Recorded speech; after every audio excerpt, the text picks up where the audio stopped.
আচ্ছা, আমরা এই ভিডিওটাতে যে টপিক নিয়ে কথা বলার অথবা ডিসকাস করার চেষ্টা করব এটা হচ্ছে কি কেমিস্ট্রি এর ঘনমাত্রা। তো ঘনমাত্রা জিনিসটা আমরা কেমিস্ট্রিতে যেই চ্যাপ্টার পড়তে যাই মোটামুটি দেখবো। তুমি কিসের বলো পিএইচ এ যাও, তাও তোমার ঘনমাত্রা লাগবে। তুমি কেমিস্ট্রি ফার্স্ট পেপারে এই যে ফার্স্ট চ্যাপ্টারে যাও ল্যাবরেটরি, ওখানেও কি আছে ঘনমাত্রা আছে। তারপরে তুমি সেকেন্ড পেপারে থার্ড চ্যাপ্টারে যাও যে পরিমাণগত রসায়ন, ওইখানেও কি আছে ঘনমাত্রা আছে। তারপরে ফার্স্ট পেপারের ফোর্থ চ্যাপ্টারে যাও পিএইচ ক্যালকুলেট করতে যাও, তখন কি আসবে ঘনমাত্রা। এরকম আরো অনেকগুলো জিনিসে তোমার কি লাগবে, তো ঘনমাত্রা লাগবে। তো আমরা এখানে ঘনমাত্রা পুরো জিনিসটাকে চেষ্টা করব কি করার, সামারাইজ করে দেওয়ার, ঠিক আছে। তো টোটাল ঘনমাত্রাকে যদি আমি ভাগ করি, আমাদের প্রথমে কি আছে, প্রথমে আমাদের পড়বে খুব চিরপরিচিত মোলারিটি, ঠিক আছে। প্রথম টাইপটা কি পড়বে, মোলারিটি। এরপর 2 নম্বরে আমাদের কি আসবে, মোলালিটি। ওকে, 2 নম্বরে আমাদের পড়বে কি মোলালিটি। এরপর আছে কি আমাদের নরমালিটি, ঠিক আছে। এরপরে আমাদের কি আছে নরমালিটি, এরপরে আছে কি আমাদের ফর্মালিটি, ঠিক আছে। আচ্ছা, তো 4টা গেলে নরমাল। তারপরে আমাদের কি কি আছে, পিপিএম। ওকে, তারপরে আমাদের কি আসবে পিপিবি, তারপর আসবে আমাদের পিপিটি, আর তারপরে আমাদের কি আসবে পার্সেন্টেজ, ঠিক আছে। পার্সেন্টেজ, এই পার্সেন্টেজটা আবার 4 রকমের হইতে পারে। একটা হইতে পারে পার্সেন্টেজ ডাব্লিউ বাই ডাব্লিউ, একটা হইতে পারে percentage W by V, percentage V by W, অথবা পার্সেন্টেজ ভি বাই ভি, ঠিক আছে। তো আমাদের পরিচিত যে ঘনমাত্রাগুলো পড়বে এগুলো নরমালি এরকম টাইপের হবে, কি molarity, molality, normality, formality, ppm, ppb, ppt, আর এটা কি পড়বে পার্সেন্টেজ, ঠিক আছে। তো আমরা স্টার্ট করার চেষ্টা করি একদম শুরু থেকে। আমাদের প্রথমে কি দেওয়া আছে, প্রথমে আমরা পড়তে চাইছি ধরো সে মোলারিটি, মোলারিটি। আচ্ছা, মোলারিটির সংজ্ঞাটা কি ছিল, আমরা যে কোনো বই ওপেন করলে কি পাবো, মোলারিটির সংজ্ঞা পাবো। এবং 9 10 থেকে পড়ে আসছিলাম যে নির্দিষ্ট টেম্পারেচারে, নির্দিষ্ট তাপমাত্রায়, নির্দিষ্ট তাপমাত্রায় প্রতি লিটার দ্রবণে, প্রতি লিটার দ্রবণে যত মোল কি, নির্দিষ্ট তাপমাত্রায় প্রতি লিটার দ্রবণে যত মোল দ্রবীভূত থাকবে, ঠিক আছে, তাকে আমরা কি বলবো, মোলারিটি বলবো।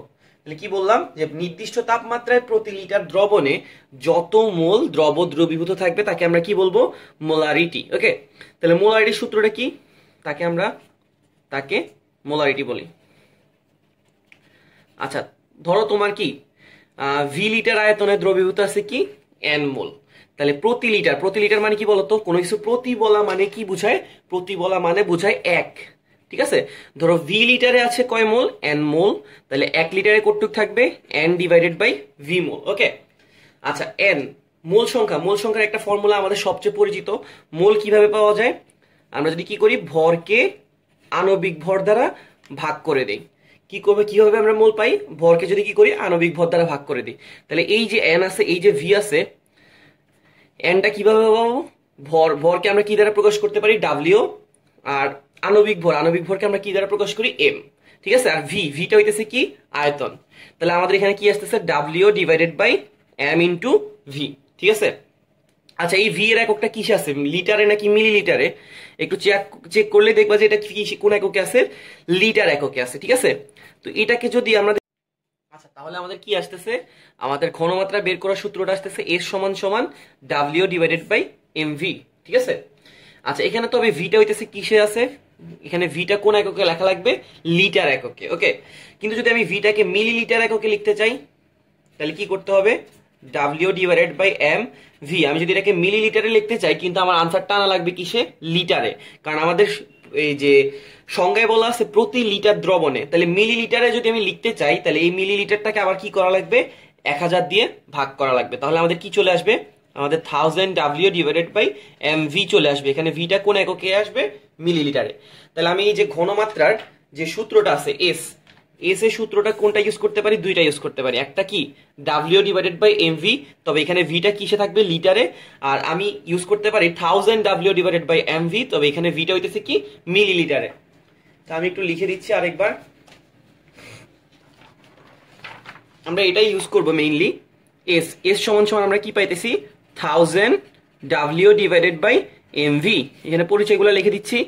ডাব্লিউটা হইতেছে কি দ্রবের ভর, দ্রবের ভর। আর এটা কোন এককে থাকবে, এটা হবে গ্রাম এককে থাকবে, ঠিক আছে।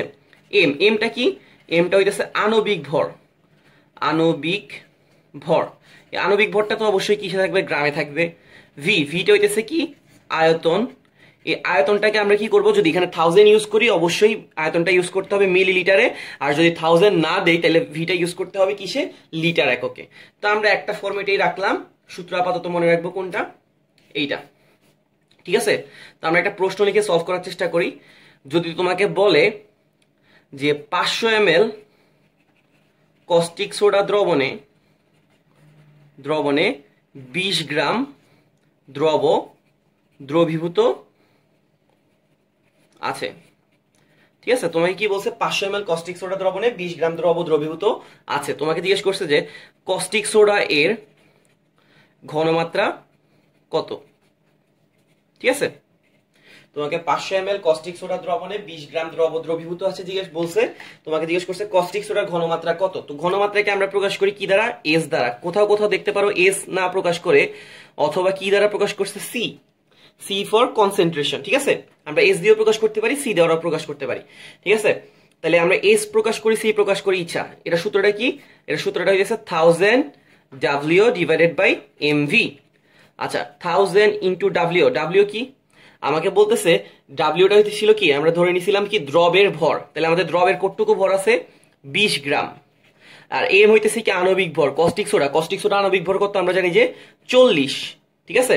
যদি আমরা ক্যালকুলেট করি আমরা জানবো যে কস্টিক সোডা আণবিক ভর 40। আর আমাদের এখানে ভি ভলিউম কত দেওয়া আছে 500। তোমাকে বলা হয়েছে এখানে অবশ্যই কোন এককে ইউজ করতে হবে, মিলিলিটার। আমাদেরকে প্রশ্ন কি দেওয়া আছে, মিলিলিটার এককে দেওয়া আছে। তাহলে আমরা এখান থেকে ক্যালকুলেট করলে খুব ইজিলি পাই যাবো এটা কয় মোলার, 1 মোলার, ঠিক আছে। এটা ছিল আমাদের একটা প্রশ্ন। এরপর আমরা আরেকটা প্রশ্ন সলভ করার চেষ্টা করি। 2 নাম্বার, সে তোমাকে বলল যে 250 ml 0.6 মোলার HCl দ্রবণে কত গ্রাম HCl দ্রবীভূত আছে, ঠিক আছে। তোমাকে কি বলছে, 250 ml 0.6 মোলার HCl দ্রবণে কত গ্রাম HCl দ্রবীভূত আছে, ঠিক আছে। তো আমরা জানি যে কি ঘনমাত্রার বের করার সূত্র কোনটা, এইটাই একটাই formula 1000 W divided by M V. তোমাকে কিন্তু এখন কি করছে, ঘনমাত্রা প্রশ্নে বলে দিছে, কত বলে দিছে 0.6 মোলার, ঠিক আছে। তাহলে তুমি ঘনমাত্রা যাই কি ইউজ করবা 0.6। আর 1000 ডাব্লিউ, ডাব্লিউ মানে হইতেছে তোমার দ্রবের ভর। কিন্তু এখানে প্রশ্নে আমাকে জিজ্ঞেস করছে কত গ্রাম HCl, তার মানে আমাকে ডাব্লিউটা দেয় নাই, ঠিক আছে। এম হইতেছে আণবিক ভর, HCl এর আণবিক ভর কত আমাদের সবার জানা আছে 36.5, ওকে। আর ভি ভিটা হইতেছে আয়তন, কোন এককে লেখা লাগবে মিলিলিটার, আমাদেরকে প্রশ্নে মিলিলিটার এককেই দিছে। তাহলে এখানে আসতেছে কত 250। এখান থেকে আমরা ক্যালকুলেট করলে কিসের মান পাই যাব, ডাব্লিউ এর মান পাই যাব, ঠিক আছে। তাহলে ডাব্লিউ কত আসতেছে 36.5 গুণ 250 গুণ 0.6 ডিভাইডেড বাই 1000 দিলে আসবে 5.475, ঠিক আছে। তাহলে এত গ্রাম HCl দ্রবীভূত আছে। তো আশা করি মোলারিটি আমরা অঙ্কগুলো পারবো মোটামুটি ইজি, সূত্রে বসাই দিলেই চলবে। তো আমরা আরো কয়েকটা যখন ঘনমাত্রার পড়বো তখন একটা ঘনমাত্রা থেকে আরেকটা ঘনমাত্রা কিভাবে কনভার্ট করা যায় ওইটাও শিখবো, ঠিক আছে। আচ্ছা এরপর হইতেছে কি, এরপর হইতেছে আমাদের মোলাল দ্রবণ। আমাদের 2 নাম্বার টপিকটা কি ছিল, মোলাল, মোলাল দ্রবণ, ওকে। মোলাল দ্রবণ জিনিসটা কি, যদি প্রতি, আচ্ছা মোলার দ্রবণের সংজ্ঞা কি ছিল, মোলারিটি বা মোলাল এর সংজ্ঞা কি ছিল, নির্দিষ্ট তাপমাত্রায় প্রতি লিটার দ্রবণে যত মোল দ্রবীভূত থাকবে তাকে আমরা কি বলবো, মোলারিটি। আর মোলাল দ্রবণের কি হবে, প্রতি লিটার ছিল না ওখানে, এখানে হবে প্রতি কেজি দ্রাবকে যত গ্রাম দ্রবীভূত থাকবে, ঠিক আছে। কি বললাম, মোলাল দ্রবণের সংখ্যাটা কি, প্রতি কেজি দ্রাবকে যত গ্রাম দ্রবীভূত থাকবে তাকে আমরা কি বলবো, মোলাল দ্রবণ। আচ্ছা মোলারিটির এককটা আমরা কি দেখছিলাম, আমাদের মোলারিটির এককটা ছিল এইরকম, আমরা বড় হাতের এম দ্বারা প্রকাশ করি, ঠিক আছে। আর মোলালিটি, যে মোলাল যে দ্রবণটা আছে ওইটাকে আমরা কি দ্বারা প্রকাশ করব, ছোট হাতের এম দ্বারা। মোলাল দ্রবণ যে কথা, মোলালিটিও একই কথাই। ঠিক আছে, তাহলে আমরা মোলালিটি বা মোলাল দ্রবণের সংজ্ঞা কি শিখলাম, প্রতি কেজি দ্রাবকে যত গ্রাম দ্রবীভূত থাকবে তাকে আমরা কি বলবো, মোলাল দ্রবণ। ওকে, আচ্ছা আমরা যখন মোলারিটি সূত্র বের করছিলাম তখন কি পাইছিলাম, এর সমান সমান 1000 ডাব্লিউ ডিভাইডেড বাই এমভি। ঠিক আছে, এখন আমরা মোলালিটির সূত্রটা লিখব, যদি আমরা সূত্র বানাইতে চাই আর কি, তাহলে তখন কি হবে, 1000 ডাব্লিউ ডাব্লিউ থাকবে, এম এখন আর ভি আসবে না। একটু খেয়াল করে দেখো, আমাদের এখানে প্রতি লিটার বলার কারণে আমাদের সূত্রে কি আসছিল, ভি আসছিল, কিন্তু এখন কি প্রতি লিটার কি আর আছে, এখন আছে প্রতি কেজি দ্রবণে। তাহলে আমরা এখানে ভি আনবো না, এখানেও আমাদের কি আসবে, ডাব্লিউ আসবে। তো আমরা এই ডাব্লিউটার নামটা একটু চেঞ্জ করে দিব, কি দিব, ডাব্লিউ প্রাইম। ওকে, তাহলে আমরা পিছনে যদি সাইড দিয়ে আমাদের পরিচয়গুলো লিখি, হ্যাঁ ডাব্লিউটা কি, ডাব্লিউটা হইতেছে দ্রবের ভর, ডাব্লিউ প্রাইম কি, ডাব্লিউ প্রাইম হইতেছে দ্রাবকের ভর। ঠিক আছে, এটাও কিসে থাকবে, গ্রামে, এটাও কিসে থাকবে, গ্রামে। আর এমটা হইতেছে কি, আণবিক ভর। তাহলে আমরা কি করতে পারবো, ইজিলি যে কোনো মোলালিটির অঙ্ক ক্যালকুলেট করতে পারবো এই ফর্মুলা দিয়ে, 1000 W divided by M W prime. এখানে ডাব্লিউ হইতেছে দ্রবের ভর, ডাব্লিউ প্রাইম দ্রাবকের ভর, এমটা হইতেছে আণবিক ভর। ওকে, তো আমরা একটা প্রশ্ন লিখি। ধরো তোমাকে বললো 400 গ্রাম দ্রাবকে 20 গ্রাম সোডিয়াম ক্লোরাইড দ্রবীভূত আছে, সোডিয়াম ক্লোরাইড দ্রবীভূত আছে। তোমাকে কি জিজ্ঞেস করলো, ধরো মোলালিটি কত হবে, মোলালিটি কত। ওকে, তো মোলালিটি সূত্রটা আমরা কি শিখছি, মোলালিটি সূত্রটা আমরা লিখলাম যে 1000 W divided by M W prime. ঠিক আছে, আচ্ছা 1000 ডাব্লিউ, তো 1000 ডাব্লিউ, ডাব্লিউটা কি ছিল, আমরা বলছিলাম যে দ্রবের ভর। ঠিক আছে, আমাদের এখানে দ্রব কতটুকু বলছে, 20 গ্রাম NaCl, এখানে তাহলে দ্রব হইতেছে 20। ঠিক আছে, এম হইতেছে আণবিক ভর, সোডিয়াম ক্লোরাইডের আণবিক ভর আমরা সবার মনে থাকার কথা 58.5। ডাব্লিউ প্রাইম এটা হইতেছে কি, দ্রাবকের ভর, কতটুকু দ্রাবক আছে আমাদের, 400 গ্রাম। ঠিক আছে, তাহলে আমরা এখান থেকে যদি ক্যালকুলেটরে চাপ দিই, ইজিলি পুরো এখানে কতটুকু, কত মোলাল দ্রবণ এটা বের হয়ে যাবে। তাহলে 1000 এর সাথে 20 কে গুণ করব, 58.5 দ্বারা ভাগ 400, তাহলে এখানে আসতেছে 0.855। এত মোলাল দ্রবণ, মোলাল দ্রবণকে আমরা কি দ্বারা প্রকাশ করি, ছোট হাতের এম দ্বারা। ঠিক আছে, তাহলে আমাদের মোলাল দ্রবণ কতটুকু এটা বের হয়ে গেল। তো ইজিলি আমরা মোলালিটির যে কোনো অঙ্ক ক্যালকুলেট করতে পারবো ইনশাল্লাহ। ঠিক আছে, এরপর আসতেছে কি, আমাদের 3 নাম্বারে যে টপিকটা ছিল এটা কি ছিল, 3 নাম্বারে ছিল আমাদের নরমালিটি। ওকে, তাহলে আমরা একটু নরমালিটির সংজ্ঞাটা লেখার চেষ্টা করি। নরমালিটি কি জিনিস,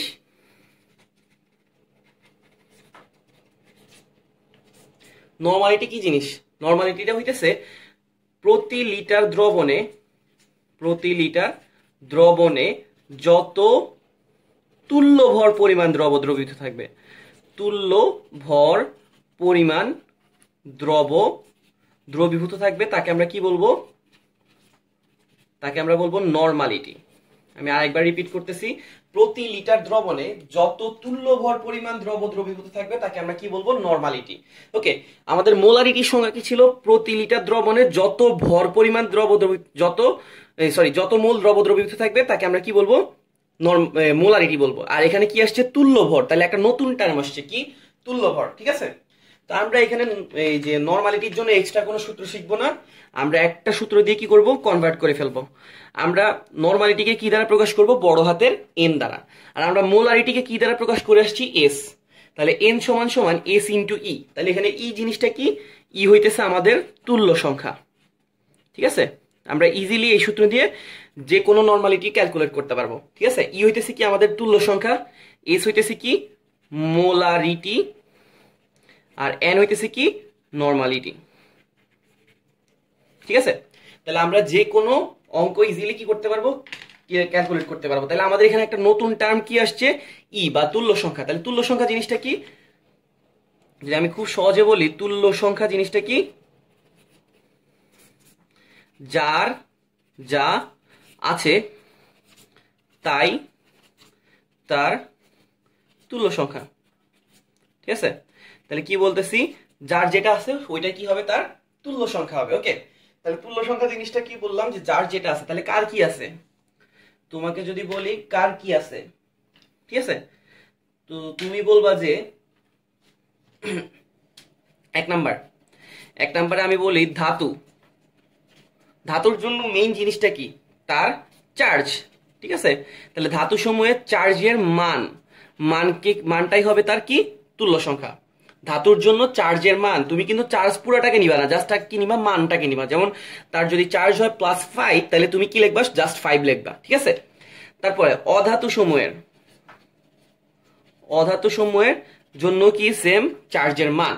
যেমন অধাতু, আমি যদি ক্লোরিন বলি, ক্লোরিনের অধাতুর আয়নটা কি হবে, তার চার্জটা কত হবে, -1।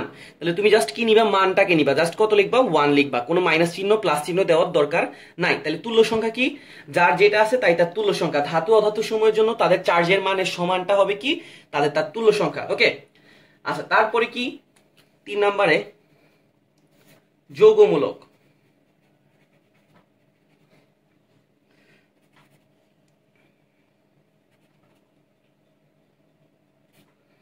যৌগমূলকের জন্য কি, তাদের যে আধান আছে এই আধানের সমান, ঠিক আছে, সমান যে মানটা নিব ওইটা কি, তার তুল্য সংখ্যা হবে। ঠিক আছে, তাহলে যৌগমূলকের জন্য তার আধানের সমান মানটা হবে কি, তার তুল্য সংখ্যা।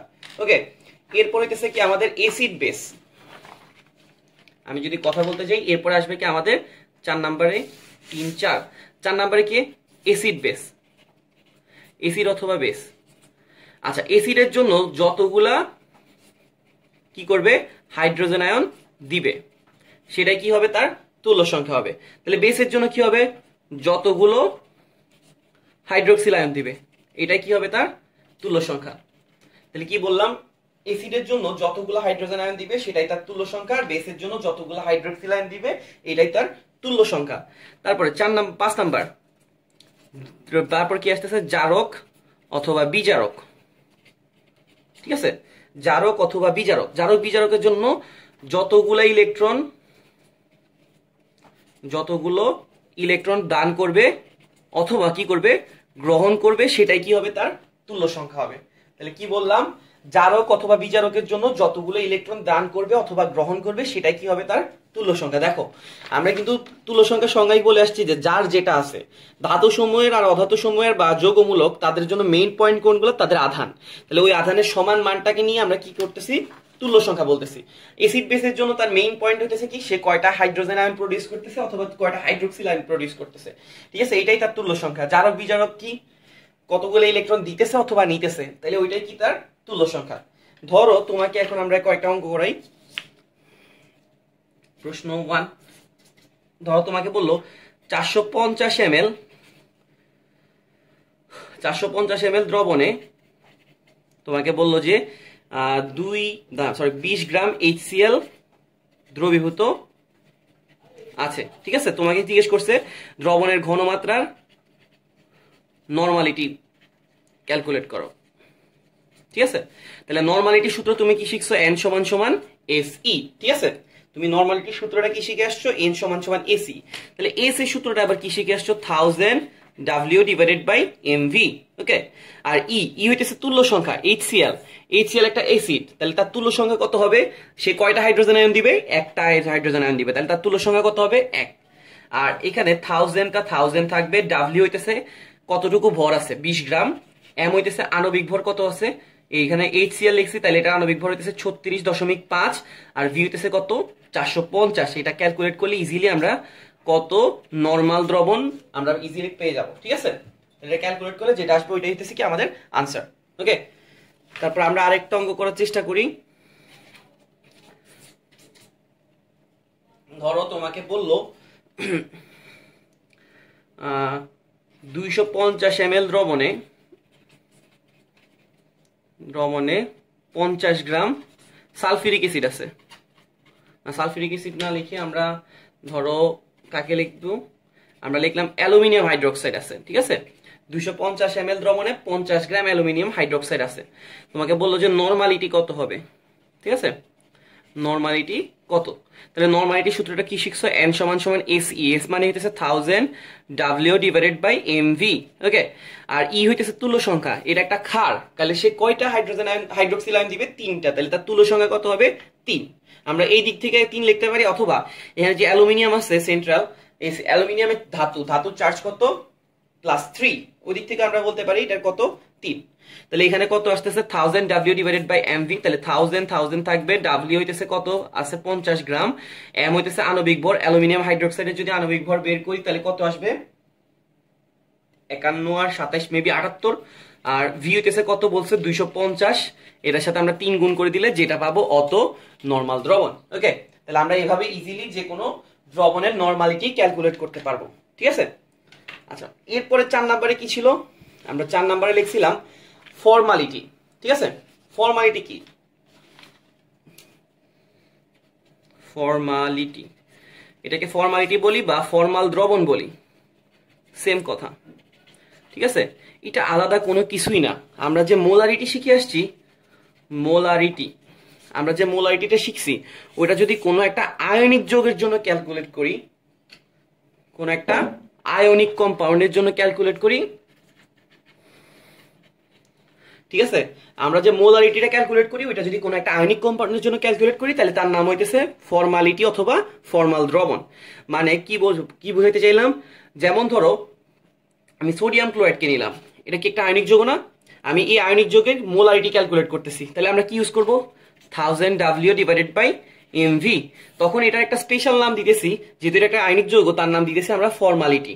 তার মানে আমাদের ফর্মালিটিটা আলাদা কিছুই না, এটা আসলে মোলারিটি, এবং আমরা সূত্র ইউজ করব কার, মোলারিটির সূত্র ইউজ করব। তোমাকে কোনো দ্রবণ যদি ফর্মালিটি ক্যালকুলেট করতে বলে তাহলে তুমি কি করবা 1000 W divided by M V use করতে পারবা, কোনো সমস্যা নাই। এটা কার জন্য ইউজ করতেছি, একমাত্র আয়নিক কম্পাউন্ড গুলোর জন্য, ঠিক আছে। আয়নিক কম্পাউন্ড গুলোকে একটু স্পেশালিটি দেওয়ার জন্য আমরা কি করতেছি, এটা দ্রবণটার নাম বলতেছি ফর্মাল দ্রবণ অথবা ফর্মালিটি, তো এটা আলাদা কিছুই না। তো আশা করি বুঝতে পারছি। এরপরে আমাদের কি আছে, এরপরে আছে 5 নম্বরে আছে আমাদের পিপিএম, ঠিক আছে। 5 নম্বরে আমাদের কি আছে, পিপিএম। তো একটু চেষ্টা করি বুঝার। পিপিএম, ঠিক আছে। পিপিএম জিনিসটা হইতেছে প্রতি লিটারে কত মিলিগ্রাম দ্রবীভূত আছে। পিপিএমটা কি বলতেছি, প্রতি লিটার দ্রবণে কত মিলিগ্রাম দ্রবীভূত আছে তাকে আমরা কি বলতেছি পিপিএম। তার মানে 1 পিপিএম যে কথা, 1 মিলিগ্রাম পার লিটারও একই কথা, ঠিক আছে। তোমাকে কি বলতেছি, প্রতি লিটার দ্রবণে যত মিলিগ্রাম দ্রবীভূত থাকবে তাকে আমরা কি বলবো 1 ppm বলবো, ঠিক আছে। তাহলে 1 ppm যে কথা 1 মিলিগ্রাম পার লিটার একই কথা। তোমাদের যাদের এটা বুঝতে সমস্যা হবে তারা এই জিনিসটার সাথে তুলনা করতে পারো। যেমন ধরো তোমাকে যদি বলে সামথিং লিটার, বক্স লিটারে আছে কতটুকু, ধরো বক্স মিলিগ্রাম, ঠিক আছে। তাহলে 1 লিটারে কতটুকু আছে, তাহলে তুমি কি করবে, এই অংশটাকে নিচে নিয়ে যাবে না, ঐকিক নিয়মে কি হয় এই সাইডে যে রাশিটা থাকে ওই রাশিটা নিচে চলে যায়, তাহলে এখানে কি আসতেছে মিলিগ্রাম ডিভাইডেড বাই লিটার, এটাকে আমরা কি লিখতে পারতেছি মিলিগ্রাম পার লিটার। তার মানে 1 ppm যে কথা 1 মিলিগ্রাম পার লিটারও একই কথা, এবং আমরা এই লাইনটা দিয়ে সব অঙ্ক ক্যালকুলেট করব, ঠিক আছে। আচ্ছা, এরকম উদাহরণ আর কোথায় আছে, আমরা তো মোলারিটির সংজ্ঞাতে কি শিখে আসছিলাম, মোলারিটি শিখছিলাম নির্দিষ্ট তাপমাত্রায় প্রতি লিটার দ্রবণে যত মোল দ্রবীভূত থাকবে। তাহলে বক্স লিটারে ধরো তোমাকে আসলো বক্স মোল, ঠিক আছে। তাহলে 1 লিটারে কতটুকু থাকবে মোল ডিভাইডেড বাই লিটার, তাহলে 1 মোলারিটিকেও আমরা কি লিখতে পারি, 1 মোলার দ্রবণকে আমরা কি লিখতে পারি 1 মোল পার লিটার, ঠিক আছে। তাহলে কি বললাম যে 1 ppm মানে হইতেছে 1 মিলিগ্রাম পার লিটার, আর 1 মোলার মানে হইতেছে 1 মোল পার লিটার, ঠিক আছে। এই দুইটাই কি সেম কথা। তো তাহলে আমরা কয়টা ppm এর অঙ্ক করি, আসো। ধরো তোমাকে প্রশ্ন বললো যে 0.8 মোলার কস্টিক সোডা এর ঘনমাত্রাকে কি করো, ঘনমাত্রাকে ppm এ প্রকাশ করো, ppm এ প্রকাশ করো, ঠিক আছে। তোমাকে কি বললো 0.1 molar caustic soda, sorry 0.8 molar caustic সোডার ঘনমাত্রা ppm এ প্রকাশ করো। ওকে, তাহলে তোমাদের ঘনমাত্রাটা কিসে দেওয়া আছে, মোলারিটিতে, ঠিক আছে। তাহলে মোলারিটিতে কত আছে 0.8 মোলার। এখন তুমি কি জানো, তুমি জানো যে 0.8 মোলার যে কথা, মানে 1 মোলার যে কথা 1 মোল পার লিটারও একই কথা। তাহলে এটাকে আমরা কি লিখতে পারবো? 0.8 মোলার যে কথা 0.8 মোল পার লিটারও একই কথা। ওকে, তাহলে আমরা কি পাইতেছি দেখো তো, 0.8। এখন এই মোল সংখ্যাটাকে যদি দৌড়াইতে হয় আমরা একটা ফর্মুলা ইউজ করি। আমরা জানি যে মোল সংখ্যা মানে কি? মোল সংখ্যা মানে হইতেছে ভর ডিভাইডেড বাই আণবিক ভর। ঠিক আছে, আমরা মোল সংখ্যার সূত্র কি জানি? ভর ডিভাইডেড বাই আণবিক ভর। ঠিক আছে, আচ্ছা তো তাহলে আমরা কি করতে পারি? ভর যদি ক্যালকুলেট করতে চাই তাহলে মোল সংখ্যার সাথে আণবিক ভরটা কি করে দিতে পারি? গুণ করে দিতে পারি। তাহলে আমাদের এখানে কি আছে? মোল সংখ্যা আছে। তাহলে আমরা কি করব? তার সাথে আণবিক ভরটাকে গুণ করে দিব। কস্টিক সোডা আণবিক ভর কত? আমরা জানি যে 40। তাহলে এটা কি হয়ে যাবে? গ্রাম পার লিটার।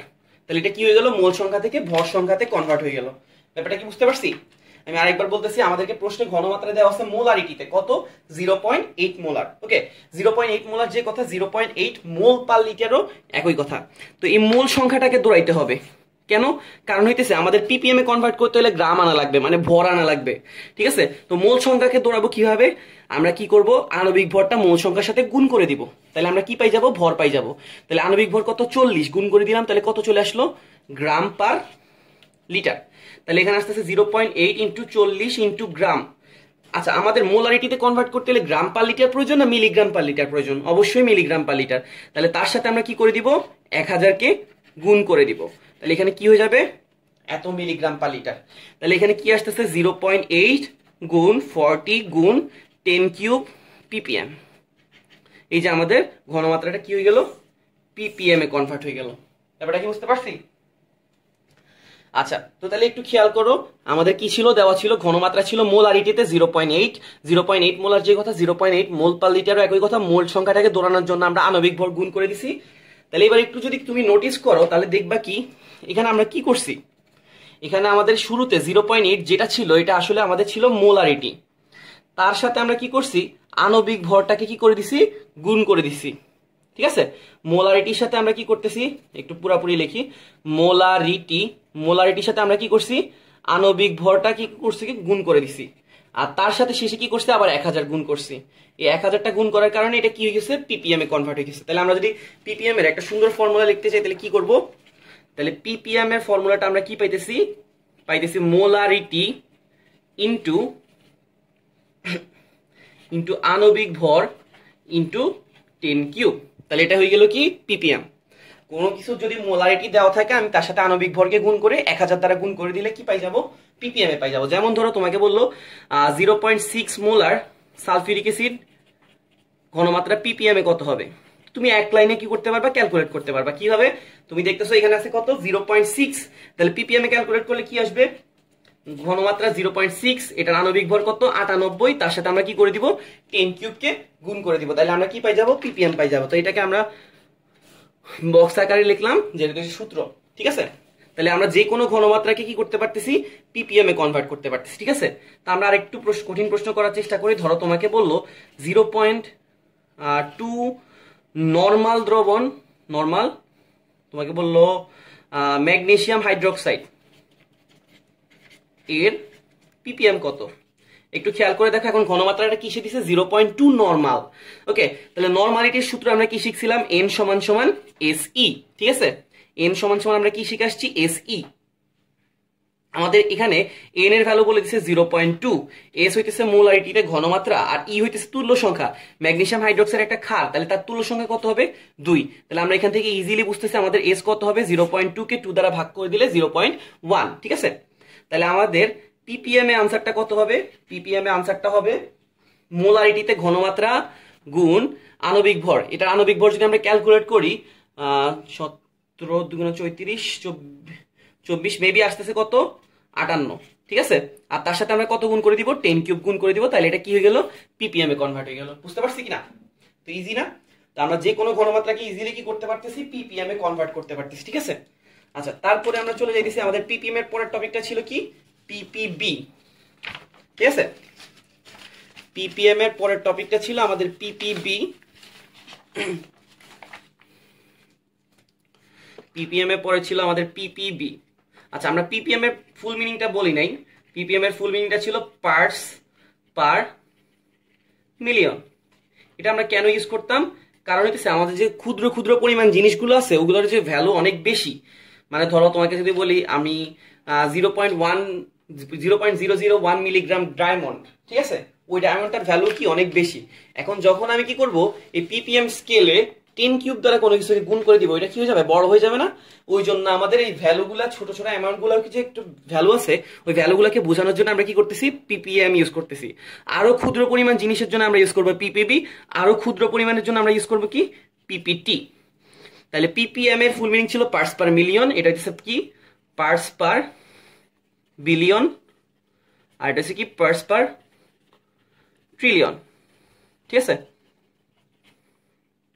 তাহলে আমাদের ppm এর ফর্মুলাটা কি ছিল, ppm এর ফর্মুলাটা ছিল, আমরা কি করতেছিলাম, এই যে মোলারিটির সাথে আণবিক ভরকে গুণ করে তার সাথে আমরা কি করতেছিলাম, 10 কিউব গুণ করতেছিলাম, তাহলে কি পাই যেতেছিলাম, ppm। তো সিমিলারলি ppb এর জন্য আমরা কি করব, ppb এর জন্য আমরা ইউজ করব মোলারিটির সাথে আণবিক ভরকে গুণ করে 10 কিউবের সাথে আরো 10 কিউব গুণ করবো, তাহলে আমাদের টোটাল গুণ আসতেছে কত, 10 টু দি পাওয়ার 6। তাহলে মোলারিটির সাথে আণবিক ভরকে গুণ করে 10 টু দি পাওয়ার 6 দ্বারা গুণ করে দিলে আমরা কি পাই যেতেছি, ppb। তো সিমিলারলি pptটা তোমরা ইজিলি বলতে পারতেছো, মোলারিটি এর সাথে কি করব, আণবিক ভরটাকে গুণ করে তার সাথে 10 টু দি পাওয়ার 9 কে গুণ করে দিব, তাইলে আমাদের কি হয়ে যাবে, pptটা চলে আসবে, ঠিক আছে। তো ইজি না, তিনটা জিনিস খুব ইজি। আচ্ছা, আর একটা জিনিস বলার ছিল যে 1 ppm যে কথা আমরা শিখছি কি 1 মিলিগ্রাম পার লিটার, একই কথা। তাহলে ওই রকম 1 ppb যে কথা 1 মাইক্রোগ্রাম পার লিটার, একই কথা। মাঝে মাঝে অবজেক্টিভ জিজ্ঞেস করতে পারে 1 ppb মানে কি 1 মাইক্রোগ্রাম পার লিটার। এরকম সিমিলারলি 1 ppt মানে কি 1 ন্যানোগ্রাম পার লিটার, ঠিক আছে। এগুলো আরো ক্ষুদ্রতর স্কেলে যাইতেছে, ঠিক আছে। তাহলে 1 ppm মানে হচ্ছে 1 মিলিগ্রাম পার লিটার, 1 ppb মানে হচ্ছে 1 মাইক্রোগ্রাম পার লিটার, 1 ppm মানে হচ্ছে 1 ন্যানোগ্রাম পার লিটার, ঠিক আছে। তো আমরা ইজিলি যে কোনো জিনিসের মোলারিটি দেওয়া থাকলে বা যে কোনো ঘনমাত্রায় দেওয়া থাকলে আমরা তার সাথে আণবিক ভরকে গুণ করে 1000 গুণ করলে ppm, 10 টু দি পাওয়ার 6 গুণ করলে ppb, 10 টু দি পাওয়ার 9 গুণ করলে ppt পেয়ে যাব, ঠিক আছে। আচ্ছা, এরপরে আমাদের লাস্টে যে ঘনমাত্রা পার্টটা ছিল, এটাতে কি ছিল আমাদের পার্সেন্টেজ, ঠিক আছে। পার্সেন্টেজ আমরা কয় রকম বলছিলাম, আমরা পার্সেন্টেজ বলছিলাম টোটাল 4 রকমের। একটা হচ্ছে কি পার্সেন্টেজ w/w, ঠিক আছে। তাহলে পার্সেন্টেজ কি ছিল, w/w, ওকে। ধরো তোমাকে বললো x% w/w, এটার মানে কি, যদি তোমাকে কেউ কখনো 5% ক্ষতি বলে তাহলে তুমি কি লেখো, তুমি লেখো 100 টাকায় ক্ষতি কত টাকা, 5 টাকা। তাহলে x% w/w, এটার মানে হইতেছে 100 w তে কত xw, এটা কি বুঝি। x% মানে 5% মানে হইতেছে 100 টাকায় ক্ষতি হইতেছে কত টাকা, 5 টাকা, ওকে। তাহলে x% এর মানে হইতেছে 100 w তে আছে কতটুকু, xw। তো w কে আমরা কি কোন এককে প্রকাশ করি, গ্রামে। এই w টাকে আমরা কি প্রকাশ করব, গ্রামে প্রকাশ করব। তাহলে এটার মানে হইতেছে 100 গ্রাম দ্রবণে x গ্রাম দ্রব আছে। ব্যাপারটা কি বুঝতে পারছি, x% w/w এর মিনিংটা হইতেছে 100 গ্রাম দ্রবণে x গ্রাম দ্রব আছে। তো 2 নম্বরে যে আমাদের আছে x% w/v, এটার মানে কি, এটার মানে হইতেছে 100 v তে xw আছে। তাহলে v এর একক কি, আমরা জানি যে v এর একক হইতেছে 100 মিলিলিটার, আর w এর এককটা কি হচ্ছে গ্রাম। তাহলে আমরা বলতে পারতেছি 100 মিলিলিটার দ্রবণে x গ্রাম দ্রব দ্রবীভূত আছে। ব্যাপারটা কি বুঝতে পারছি। তো সিমিলারলি আমরা কি করব, সিমিলারলি আমরা x% যদি আমরা v/w ক্যালকুলেট করি তাহলে আমাদের কি আসবে, 100 গ্রামে আছে কতটুকু, x মিলিলিটার দ্রব। আর 4 নাম্বারে যদি আমরা কি করতে যাই, x% v/v ক্যালকুলেট করতে যাই তাহলে এটা কি হবে, এটা হবে 100 ml দ্রবণে দ্রব আছে কতটুকু, x ml, ঠিক আছে। এটা খুবই ইজি বেসিক জিনিস, আমরা 9 10 ওই নিয়মে দেখে আসছি। কোনো কিছুর পার্সেন্টেজ মানে হচ্ছে 100 তে আছে কতটুকু কত, আর এইটা চলে যাবে এই পজিশনে, এইটা চলে যাবে এই পজিশনে, ঠিক আছে। তো ধরো আমাকে তোমাকে প্রশ্ন দিল কি, তোমাকে প্রশ্ন দিল কোন একটা দ্রবণের আণবিক ভর বললো, যে কোনো একটা দ্রবণ, ঠিক আছে, কোন একটা দ্রবণের আণবিক ভর বললো তোমাকে বড় হাতের m, তোমাকে বললো যে x% w/v এর ঘনমাত্রা মোলারিটিতে কত, ঠিক আছে। তোমাকে কি বললাম যে x% W/V এর ঘনমাত্রাটা মোলারিটি এককে কত হবে, ঠিক আছে। আচ্ছা তুমি x% W/V এটা সলভ করতে যাচ্ছি আমরা। x% W/V এটার মিনিংটা কি? এটার মিনিংটা হইতেছে 100 ml দ্রবণে কতটুকু দ্রব আছে, x গ্রাম দ্রব আছে। x% W/V এটাকে আমরা ভাঙাইলে পাবো 100তে আছে W, তাহলে W যেহেতু এটা দ্রব তাহলে এটা হবে কি গ্রাম, আর ভিটা আছে নিচে তাহলে এটা হবে কি ml, ঠিক আছে। তাহলে 100 ml দ্রবণে কতটুকু দ্রব দ্রবীভূত আছে, x গ্রাম। ওকে, আমাকে এখন মোলারিটি এককে জিজ্ঞেস করছে, তো মোলারিটি ক্যালকুলেট করার সূত্র আমাদের একটাই জানা আছে, 1000 W ডিভাইডেড বাই mv, ঠিক আছে। তাহলে আমরা কি পাইতেছি দেখো তো, আমরা পাইতেছি 1000 W, W জায়গায় এখানে কত আছে, কত গ্রাম দ্রব আছে, x গ্রাম, আর ভি কত আছে 100, আর আণবিক ভর তো তোমাকে প্রশ্নে বলে দিচ্ছে কত, m, ঠিক আছে। এখানে 100 আর 1000 কাটাকাটি করলে কি আসবে 10, তাহলে আমরা কত পাইতেছি 10x ডিভাইডেড বাই m। তাহলে আমরা ঘনমাত্রা কত পাইতেছি আমাদের ক্যালকুলেট করার পর, ঘনমাত্রার সূত্র এটা একটা সূত্র টাইপের হয়ে গেছে কি 10x ডিভাইডেড বাই m। কোনো কিছু যদি আমাকে পার্সেন্টেজ W/V বলে দেয় তাহলে আমরা ইজিলি কি করতে পারবো, তার ঘনমাত্রা ক্যালকুলেট করে ফেলতে পারবো কিভাবে, 10x/m দিয়ে, ঠিক আছে। তাহলে x% W/V যদি দেওয়া থাকে তাহলে তার ঘনমাত্রা ক্যালকুলেট করার সূত্রটা কি, 10x ডিভাইডেড বাই m। ধরো তোমাকে বললো যে 2% W/V সালফিউরিক অ্যাসিড এর ঘনমাত্রা কত, ঠিক আছে। তোমাকে বললো 2% W/V সালফিউরিক অ্যাসিডের ঘনমাত্রা কত, তাহলে তুমি জানো যে ঘনমাত্রার সূত্রটা কি হবে, 10x ডিভাইডেড বাই m। তাহলে 10 ইন্টু x এর জায়গায় এখন আমাকে কত পার্সেন্ট বলছে 2, আর m হইতে সালফিউরিক অ্যাসিড, এটা আণবিক ভর কত 98, তুমি কি করতে পারতেছো ইজিলি ক্যালকুলেট করতে পারতেছো, ঠিক আছে। তো আশা করি বুঝতে পারছি সবাই, যে কোনো পার্সেন্টেজ দেওয়া থাকলে আমরা ক্যালকুলেট করতে পারবো। কিন্তু যদি W/V না দিয়ে আমাকে এখন কি দিত, W/W, ঠিক আছে। ধরো তোমাকে 2 নাম্বার প্রশ্নে কি বললো, 2% W/V না বলে কি বললো W/W, ওকে। সেম প্রশ্ন লিখলাম, সালফিউরিক অ্যাসিডের ঘনমাত্রা কত, তাহলে তুমি কি এখন মোলারিটি ক্যালকুলেট করতে পারবা, না পারবা না, কারণ মোলারিটি ক্যালকুলেট করতে গেলে তোমার কি লাগবে, অবশ্যই আয়তন লাগবে, কারণ আমাদের সূত্রে কি ছিল 1000 W ডিভাইডেড বাই mv।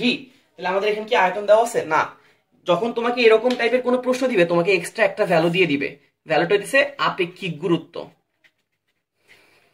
কি আপেক্ষিক গুরুত্ব। ধরো তোমাকে এই প্রশ্নের জন্য আপেক্ষিক গুরুত্ব বলে দিছে 1.25, তাহলে আমরা এটা কিভাবে করব, চলো আমাদের এখানে কি দেওয়া আছে, এটা পার্সেন্টেজ W/W, ওকে। তাহলে আমরা এখন কি করব, আপেক্ষিক গুরুত্ব দিয়ে এটার ঘনমাত্রা বের করব। সরি, ঘনমাত্রাটা এখন কোন এককে, ধরো তোমাকে মোলারিটিতে বের করতে বলছে। আচ্ছা 2% W/W এটার মিনিংটা কি, এটার মিনিংটা হইতেছে 100 গ্রাম দ্রবণে দ্রব কতটুকু আছে, x গ্রাম। কি বললাম যে 2% W/W এটার মানে হইতেছে 100 গ্রাম দ্রবণে দ্রব কতটুকু আছে 2 গ্রাম, ঠিক আছে। এখন তুমি জানো যে এই দ্রবণটা হইতে হবে কিসে, আয়তনের এককে, মানে মিলিলিটারে, কিন্তু এটা আসছে কিসে, গ্রামে। তাহলে তুমি এখন কিভাবে এটাকে মিলিলিটারে কনভার্ট করবা, এখন তোমাকে এক্সট্রা যে তথ্যটা দেওয়া আছে আপেক্ষিক গুরুত্ব, আপেক্ষিক গুরুত্ব মানে কি, আপেক্ষিক গুরুত্ব মানে হচ্ছে রো, রো এর সূত্রটা কি আমাদের সবার থেকে জানা আছে, রো সমান সমান m ডিভাইডেড বাই v। তোমাকে রো এর ভ্যালুটা বলে দিছে কত 1.25, ঠিক আছে। তাহলে তুমি কি করতেছো, m হইতেছে তোমার কতটুকু ভর আছে 100 গ্রাম, আর তুমি এটাকে কিসে কনভার্ট করতে চাইতেছো, v তে। তাহলে তুমি এখান থেকে v এর ভ্যালু কত পাবা, 100 কে 1.25 দ্বারা ভাগ করলে যত আসবে তত, ঠিক আছে। তাহলে 100 কে 1.25 দ্বারা ভাগ করলে আমরা কত পেয়েছি, 80, ঠিক আছে। তাহলে আমাদের ছিল কি, আমাদের লাইনটা ছিল এরকম, 100 গ্রাম দ্রবণে দ্রব ছিল কতটুকু 2 গ্রাম।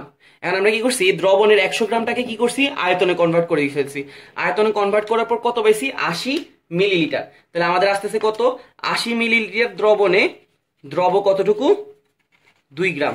তাহলে এবার দেখো তুমি ইজিলি কি করতে পারতেছো, মোলারিটি ক্যালকুলেট করতে পারতেছো কিভাবে, মোলারিটি সূত্রটা কি 1000 W ডিভাইডেড বাই mv।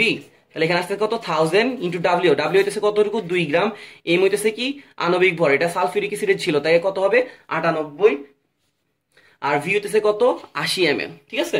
তাহলে এখান থেকে ইজিলি আমরা কি করতে পারবো, কত মোলার রীতি এটা ক্যালকুলেট করতে পারবো। ঠিক আছে, তো আমরা একটা চেষ্টা করব শেষে এখন একটা কম্বাইন ম্যাথ করার।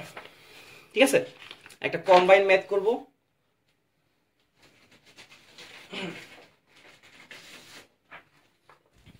সে ধরো তোমাকে বলল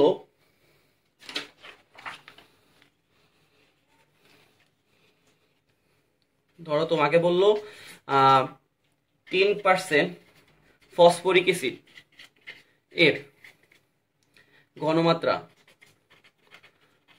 এক নম্বরে জিজ্ঞেস করলো মোলারিটিতে কত, মোলারিটিতে কত, দুই নম্বরে জিজ্ঞেস করলো নরমালিটিতে কত, তিন নম্বরে জিজ্ঞেস করলো পিপিএম এ কত, চার নম্বরে পিপিবি তে কত, পাঁচ নম্বরে পিপিটি তে কত। ঠিক আছে, তাহলে তোমাকে কি জিজ্ঞেস করছে 10% ফসফরিক অ্যাসিডের ঘনমাত্রা, মোলারিটিতে কত, নরমালিটি, পিপিএম, পিপিবি। তো তুমি জানো যে মোলারিটি, মোলারিটি মানে এস, এস এর সূত্র কি 1000 ডাব্লিউ ডিভাইডেড বাই এমভি। ধরো তোমাকে 10% ডাব্লিউ বাই ভি বলছে। ঠিক আছে, তাহলে তুমি এখন এটা ক্যালকুলেট করতে যাবা। তোমাকে শিখেছি কি x% ডাব্লিউ বাই ভি থাকলে আমরা ডাইরেক্ট এস এর সূত্র কি ইউজ করতে পারবো, 10x ডিভাইডেড বাই এম। তো এখানে আমাদের পার্সেন্টেজ কত, পার্সেন্টেজ হচ্ছে 10, আর এম হইতেছে ফসফরিক অ্যাসিডের আণবিক ভর। ফসফরিক অ্যাসিডের আণবিক ভর কত, 97। ঠিক আছে, তাহলে আমরা এখান থেকে ইজিলি কি পাই যেতেছি, মোলারিটিতে ঘনমাত্রাটা পাই যাইতেছি। দুই নম্বরে কি আছে, দুই নম্বরে চাইছে নরমালিটি। নরমালিটির সূত্র কি জানি, এন সমান সমান এসি। এখান থেকে ধরো আমি একটা বক্স মাইছি, আর ইটা হচ্ছে তুল্য সংখ্যা। ফসফরিক অ্যাসিড যেহেতু একটা এসিড, তাহলে সে কয়টা হাইড্রোজেন আয়ন দিবে, 3টা, তাহলে তার তুল্য সংখ্যা কত হবে, 3। ঠিক আছে, তারপর 3 নম্বরে কি জিজ্ঞেস করতেছে, পিপিএম। তোমাকে পিপিএম কিভাবে ক্যালকুলেট করতে বলছি, তুমি কি করবা, মোলারিটিতে যে ঘনমাত্রা পাবা, ধরো তুমি বক্স পাইছো, তার সাথে কি করবা, আণবিক ভরকে কি করে দিবা, গুণ করে দিবা। কত, ফসফরিক অ্যাসিডের আণবিক ভর কত, 97, তার সাথে আবার কি করে দিবা, 1000 গুণ করে দিলে তুমি কি কনভার্ট হয়ে গেল, পিপিএম এ কনভার্ট হয়ে গেল। 4 নম্বরে ধরো তোমাকে জিজ্ঞেস করছে পিপিবি, তাহলে তুমি কি করবা, মোলারিটিতে ঘনমাত্রার সাথে আণবিক ভরকে গুণ করে 10⁶ গুণ করে দিবা। 5 নম্বরে কি পাইতেছি, পিপিটি, তাহলে মোলারিটিতে ঘনমাত্রার সাথে 97 কে গুণ করে 10⁹ কে গুণ করে দিবা। তাহলে তোমার কি হয়ে যাবে, এটা পিপিটি তে কনভার্ট হয়ে যাবে। তো আশা করি সবাই বুঝতে পারছি, ভালো লাগছে। তো ধন্যবাদ সবাইকে।